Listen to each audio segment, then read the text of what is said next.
Hey guys, Deathslander Magic back with another great video. This time I'm continuing the series on the weirdest cards that I've ever heard of.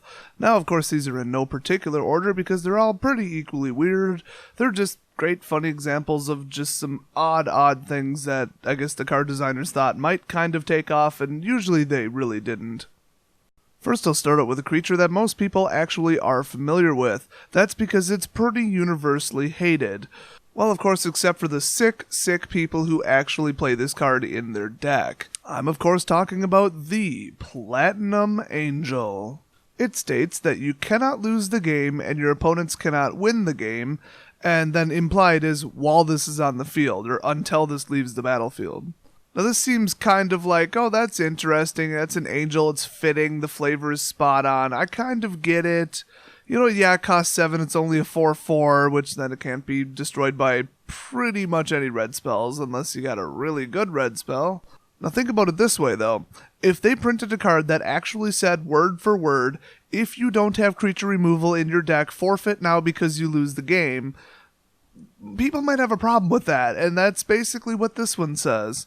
And of course, everybody always tells me, well, then just run creature removal. There's no little subclause saying that Platinum Angel can't gain Indestructible or Shroud or Hexproof, or you can't put Spectral Ward on it. You can make this thing so it never goes away, except under particular circumstances like untargeted spells that don't deal damage or something like that, you know. So there actually are decks, they're not very successful at all, but there are decks in Modern that use Platinum Angel, and they are quite annoying. I mean, half the time somebody will just blow it away the next turn, but there are ways to grant it all kinds of protection, and it does get really annoying, because if you know you can't win the game, that's just, it's unfriendly Magic, basically. This is just an unfriendly card, and they don't like cards that just outright piss people off, and, you know, I'm sure this thing probably cost a bit in the set it was originally in, so that's another thing. It just seems like, oh, you could afford the I can't lose the game card, and I'm new to Magic, screw you. You know, if this comes out at F&M, oh my god. So Platinum Angel definitely goes in the what were they possibly thinking category. Next up, we've got a card that I definitely knew about, but there's a little bit of a twist on it that I didn't know about. It's Burning Wish. It's a sorcery that only costs 2. Now, that alone is pretty rough. You may choose a sorcery card you own from outside the game, reveal that card, and put it into your hand. Exile Burning Wish. Now, what I didn't know about Burning Wish is that there's a whole bunch of different versions of this, because this was actually one of the main mechanics in Judgment, the set that it was originally printed in. There's also Cunning Wish, Death Wish, Golden Wish, Living Wish, and I think that's it, but if there were more, that's just even more evidence that nobody wanted to play Judgment. Want to know why nobody wanted to play Judgment? Now, I heard this from a friend of a friend, so this isn't the most reliable source. It's kind of hard to find information from this early in Magic, but people were bringing, like, literally their entire card collection because they didn't know who they were going to face. So you can't just say, oh, here's my pool of 500 cards or 100 cards or whatever, 4 of every copy of every good card. They were bringing, like, every card, like 4 of every card, or just their whole card collection to tournaments and trying to lug that around to the table. You can see why this would be a problem. So after years and years of complaints from the players and just all kinds of rulings in 2004, 2007, and just all these updated rulings, they finally just gave up on the whole card and just realized it's completely idiotic. And they made the ruling that says in a sanctioned event, a card that's outside the game is one that's in your sideboard. That's all that can be considered outside the game, instead of just literally anything you own, like even cards out in your car. Then, of course, it goes on to say, in an unsanctioned event, you may choose any card from your collection, which is kind of ironic because you can't make a ruling about an unsanctioned event because it's an unsanctioned event which has no rules. Or I should say, it doesn't use Wizards rules, which is kind of why it's unsanctioned. So they're basically referring to, like, casual or just any kind of event that's not sanctioned by them. So it's not ranked, it's not reported, it's just, like, whatever. So making a ruling about that is just silly. I think they just did that to remind people that they could do stupid things with this card still as long as it's not sanctioned by them. Now, the other odd thing about Burning Wish specifically, and actually sort of a lot of the others too, is it sort of resembles another card that I've seen. Let's take the card Demonic Tutor, which is utterly famous. It's from Alpha, Beta, it goes way back. They've printed it actually quite a few times. It was in Vintage Masters. That card is completely banned in Legacy. It's restricted in Vintage, which basically is like the highest level of holy crap, this card's too powerful that you can possibly get to. It's legal in Freeform, I don't even know what that is. Banned in Prismatic, because everything's banned in Prismatic apparently. And it's legal in Commander, which is shocking, but kind of anything goes in Commander, so it's not that shocking. So Demonic Tutor says, for 2 mana, as a sorcerer, you can search your library for 1 card and then put it in your hand, then shuffle. Now, fetching cards is kind of Black's thing, so let's look at Burning Wish.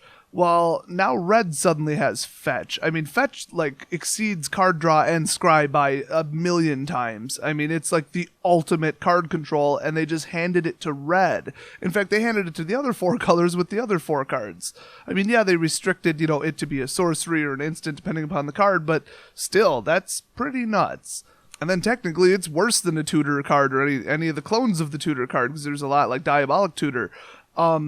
The card doesn't even have to be in your library anymore. So if somebody, like, I don't know, removes some important cards from your library with Infinite Obliteration or Surgical Extraction or something, well, great, you can still Burning Wish it. So with that limitation placed on it, it's not that surprising that it's legal in, like, Legacy and Vintage and Commander, and it never was legal in Modern because at the time it was printed, at least Burning Wish specifically, and the other specific clones of it. But it is banned in Prismatic. I don't know why cards are banned in Prismatic. I don't even know when people played Prismatic. I don't know why it was taken so seriously that they had to ban cards from it. But then again, they just banned something from Pauper in this Winter Twin ban, so whatever. Now, if you thought that the card designers just had really poor judgment for the set Judgment, haha, yes they did. But this is not the last time that we saw this mechanic. So after all the problems they had, all the rulings, all the weird tournaments with people carrying around like backpacks full of cards, they decided to bring this back. And for what? For the Eldrazi. Oh yes. I'm talking about the 10-cost Spawnsire of Ulamog. Now, I have never heard of this card before. It's in Rise of the Eldrazi, so it was actually printed fairly recently, come to think of it. And it has Annihilator 1, so that's great. And then you can also put out some Eldrazi spawns, which are the precursor to Scions. And then if you paid 20, that's right, that says 20 colorless, cast any number of Eldrazi cards you own from outside the game without paying their mana cost.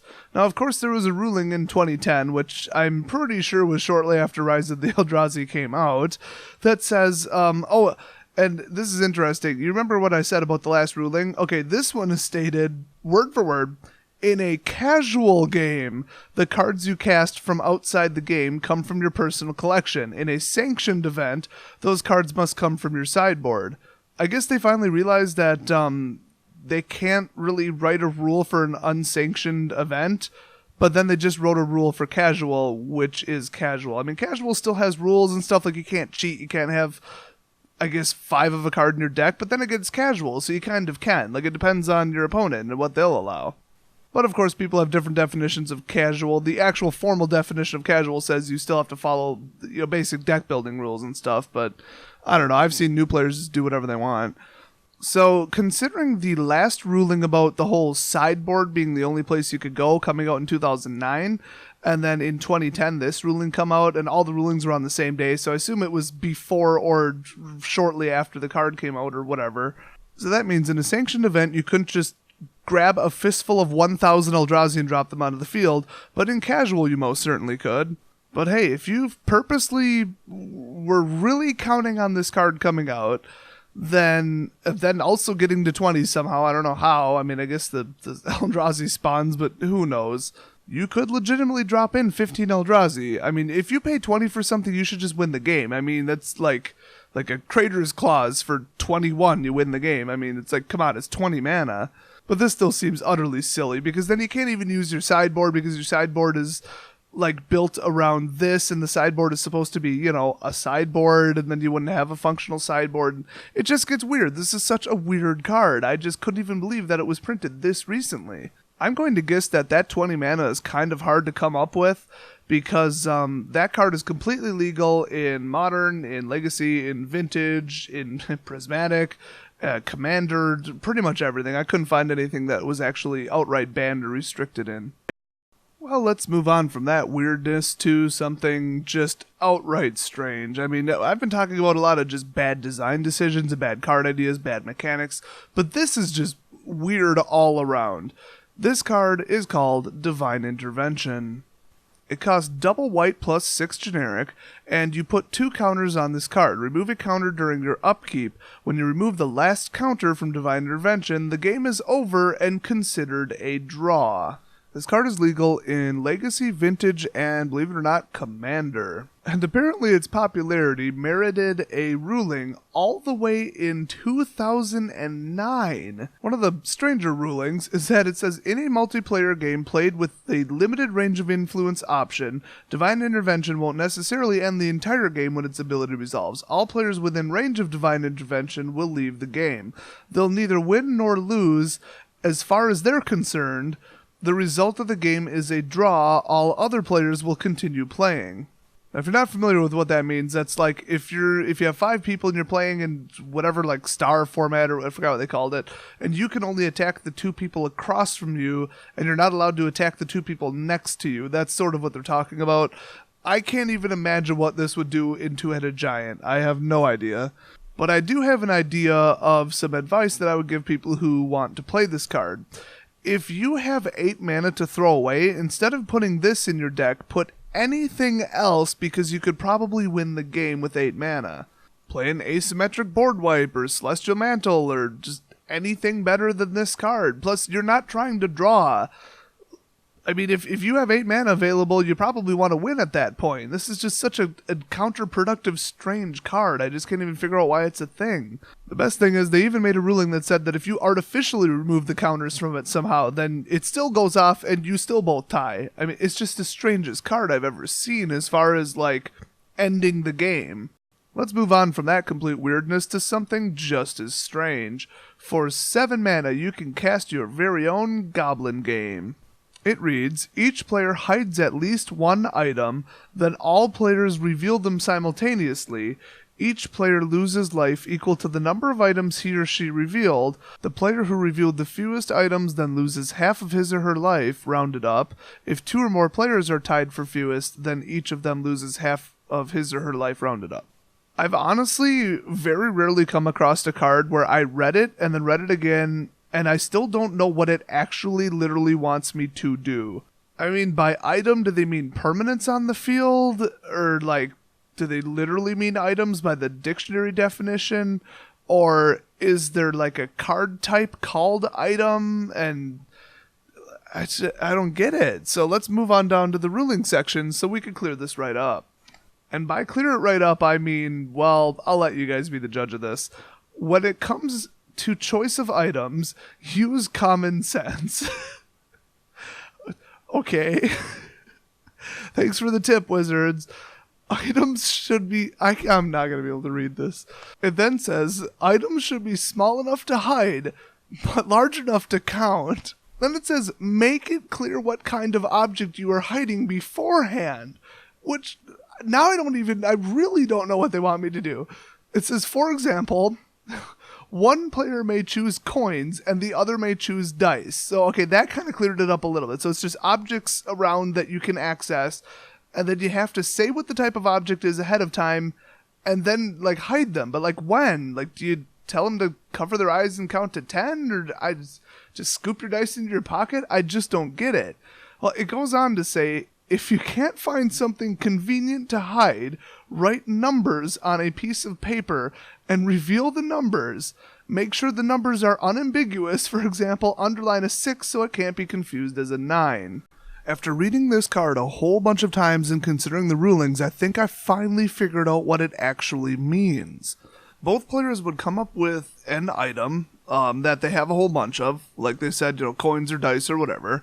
and then each player hides at least one of the object, but then probably not more than, we'll say 19, because it then says each player loses life equal to the number of objects that he or she revealed as having been hidden. So you can't really lose 20 life or you lose the game, assuming you're at 20 life.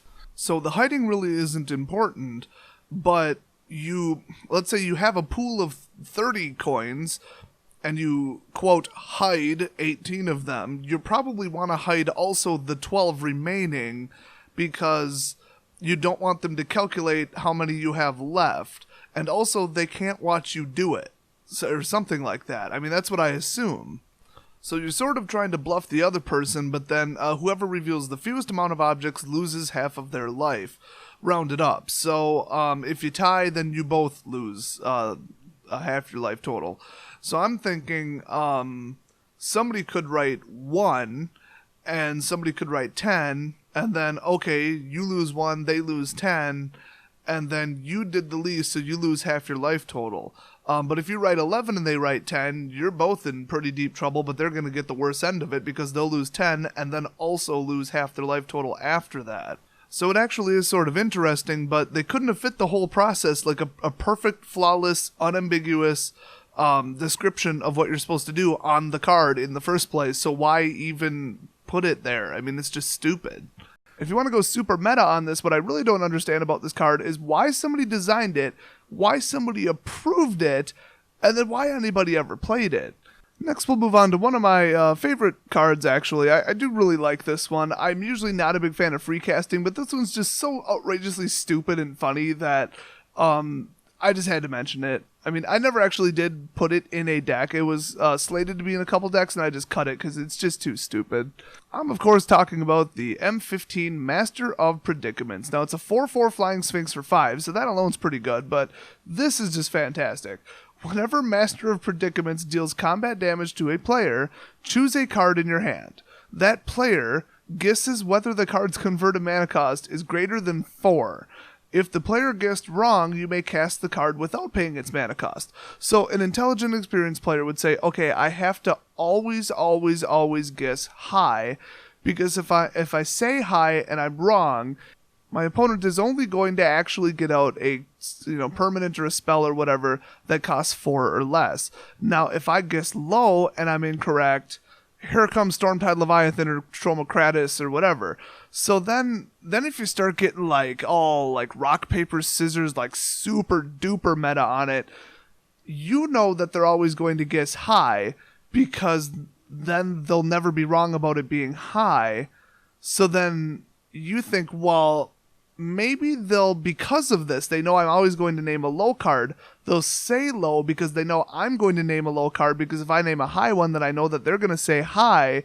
And so then when they say low, then it actually is high, and I actually do get the creature onto the field. They honestly should have called this the Sphinx of Mind Games, because that's what it is, or some kind of double reverse psychology, or reading your opponent, or I don't know. I just think it was hilarious, and it's so much better than Show and Tell, just from a probability and poker standpoint, a poker face type of thing. It's just so funny. I had to put it on this list.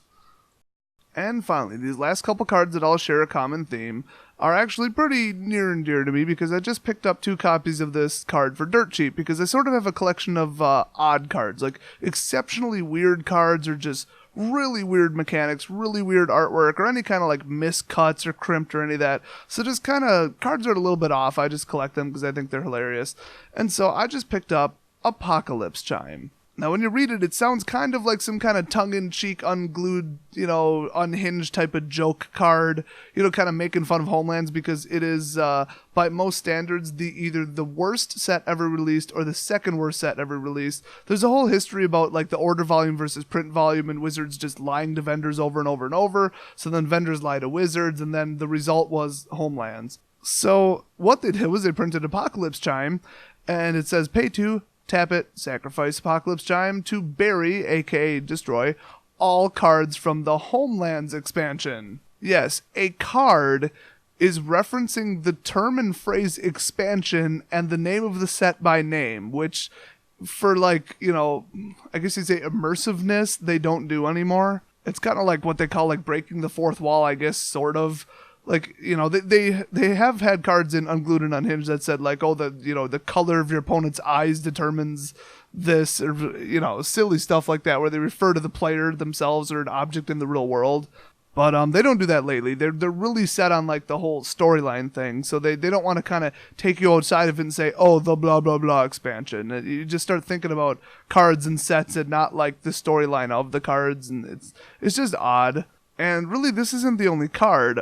There's like City in a Bottle, which says whenever a non-token permanent originally printed in the Arabian Nights expansion, other than City in a Bottle, is on the battlefield, its controller sacrifices it. So if you get City in a Bottle on the field, nobody else can play any other cards from Arabian Nights except for City in a Bottle. In fact, it actually goes on to say players can't play cards originally printed in Arabian Nights expansion. So it removes them all from the battlefield, and then they can't play them anymore. So that's actually kind of funny.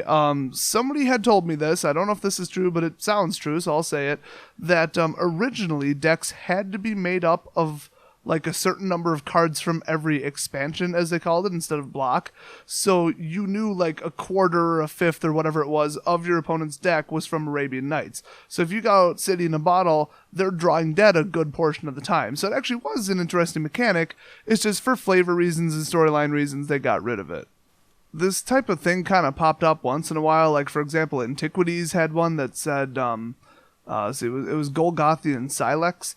You pay 1 and tap, and each non-token permanent that originally printed in the Antiquities expansion is sacrificed by its controller. Now, this card is actually legal in Legacy and Vintage and Commander. So if you're playing Commander and you play a whole bunch of versions of this card, basically, somebody better have a smartphone or a computer in front of them, because now you have to look up if certain cards were originally from Antiquities, for example. I do assume that if it's reprinted, but you know that the first version of it was in Antiquities, that you can blow that one up too, or force them to sack it, or whatever. But you wouldn't really know that unless you have quite literally memorized every single card and every reprint of it, and all the origins, and you just have to pull out a computer. And anytime you got to pull out a computer, it's never good. So the fact that all of these haven't been banned is just beyond me. But then again, I guess if they're not a problem, they don't ban it. So just being incredibly stupid does not merit a ban. Just being OP merits a ban. But I guarantee if everybody started playing all these cards suddenly at some kind of weird like Legacy or Vintage tournament, and the judge had to be called over and then get out a smartphone, they'd probably just ban them just for ban's sake. But I don't think anybody actually plays with these. Probably because the probability of hitting one of your opponent's permanents or any of the cards in their deck or anything are pretty darn low. And with that, I think we'll conclude this video, but if you guys know of any more cards that are unbelievably unusual, please leave them in the comment section, because I'm going to keep this series going until we run out of weird cards. I don't think that'll be anytime soon, so I'll see you guys next video.